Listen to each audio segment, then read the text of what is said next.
কি হয়েছিল আসলে, আর ককটেল বিস্ফোরণ যেহেতু হলো তার মানে ভোট গ্রহণ চলছে কিনা সেটি যেমন জানতে চাই, আর কোনো আহত বা হতাহতের কোনো ঘটনা আছে কিনা। তৌহিদ, দেখুন এই মুহূর্তে কিন্তু পুরো এলাকাতেই কিন্তু আসলে সেনাবাহিনী মোতায়েন রয়েছে এবং তারা কিন্তু টহল দিচ্ছে।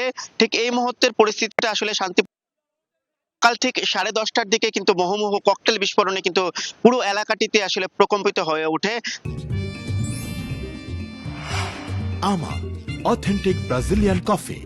মাকাটি গুরুচরণ উচ্চ বিদ্যালয়ের সামনে যে মাঠ রয়েছে সেই মাঠেই কিন্তু মূলত এই ককটেল বিস্ফোরণের ঘটনাটি ঘটেছিল এবং বেশ কয়েকটি ককটেল বিস্ফোরণের শব্দে কিন্তু পুরো এলাকায় একটি আতঙ্ক তৈরি হয় এবং আমরা স্থানীয়দের মাধ্যমে যেটি জানতে পারছিলাম, সকাল ঠিক 7:30টার দিকে কিন্তু যথাযথভাবে কিন্তু ভোট গ্রহণ শুরু হয়েছিল এই কেন্দ্রটিতে, যেখানে 3035 জন ভোটার রয়েছিল এবং তবে ঠিক সকাল 10টার দিকে কিন্তু এখানে কিন্তু এই ককটেল বিস্ফোরণের ঘটনাটি ঘটে। আমরা জেলা আইন শৃঙ্খলা বাহিনীর পুলিশ সাথে কথা বলেছিলাম এবং পুলিশ সুপার মিনহাজুল ইসলাম তিনি আমাদেরকে বলেছিলেন যে এখনো পর্যন্ত কিন্তু কারা এই ঘটনা ঘটিয়েছে সেটি শনাক্ত হয়নি, তবে সেই কারা এটি ঘটিয়েছে সেটির জন্য চেষ্টা চলছে এবং স্থানীয়রা কিন্তু আসলে সঠিক কারা এই ঘটনাটি ঘটেছে সেটি আসলে বলতে পারেনি। তবে তারা কিন্তু আসলে যেহেতু এখানে নির্বাচনটি প্রতিদ্বন্দ্বিতা মুখর হচ্ছে, সেক্ষেত্রে কিন্তু পাল্টাপাল্টি অভিযোগ করছে এবং সন্ত্রাসী এই কার্যকলাপটি হয়েছে বলে তারা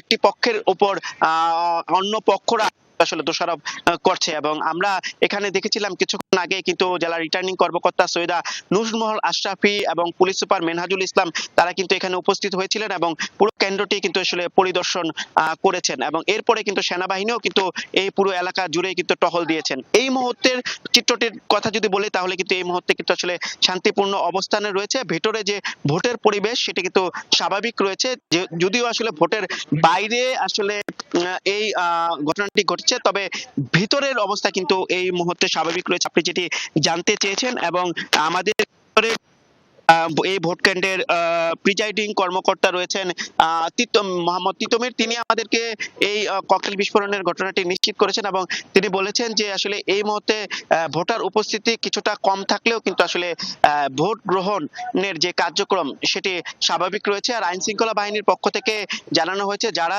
এই বিস্ফোরণের ঘটনায় জড়িত তাদেরকে কিন্তু তারা শনাক্ত এবং আটকের জন্য চেষ্টা চলছে এবং আজকে সারাদিন ব্যাপী কিন্তু তাদের এই কার্যক্রম চলবে। তবে এই মুহূর্তে এই কেন্দ্রটি এবং আশেপাশের এলাকায় অবস্থান কিন্তু আইন শৃঙ্খলা বাহিনীর নিয়ন্ত্রণে রয়েছে। তৌহিদ।